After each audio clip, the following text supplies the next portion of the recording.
रात की गहरी रात्रि में एक छोटे से गांव में आंधियों की आवाज सुनाई देती थी।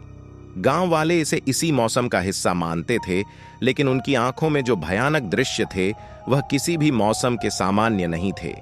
गांव के पुराने वृक्षों की छाया में छाया रूपों की भूतिया सेना गुमनामी से गुजर रही थी। ये छाया रूप अजीब सा हंसते थे और उनकी चारों ओर की जगह अंधकार से घिरी रहती थी। गांव के लोग उन्हें नजर नहीं ला सकते थे, लेकिन उनकी मौजूदगी से वहां की हवा में एक अजीब सी बेधाग हवा बनी रहती थी। रातें वहां की गलियों में अजीब सी गूंथें बुन जाती थीं, जैसे कोई अदृश्य बुना रहा हो। एक रोज गांव का एक युवक नामक सुमित ने ये छाया रूपों को देखा। जैसे ही उसने एक कुशल वैज्ञानिक की तरह उनकी तलाश में निकलने का निर्णय किया, वैसे ही छाया रूपों ने उसे अपनी ओर आकर्षित किया। उस रात सुमित ने अपनी लाइट वेल लेकर छाया रूपों की ओर बढ़ता हुआ उन्हें देखा। वे हंसते हुए उससे बोले, हमें तुम्हें दिखाने का बहुत शौक है। सुमित ने हैरानी में पूछा, तुम यहाँ क्यों हो?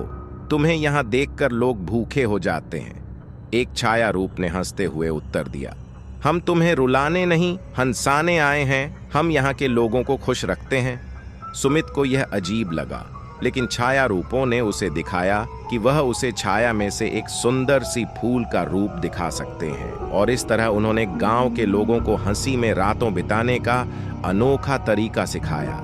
छाया रूपों की मौजूदगी से गांव की हवा में एक नई ऊर्जा भर गई। लोग अब हर रात उनके हंसी के साथ गुजारते थे, और छाया रूप ने सुमित को दिखाया कि छोटे से गांव में भी कैसे खुशियां बिखेर सकते हैं।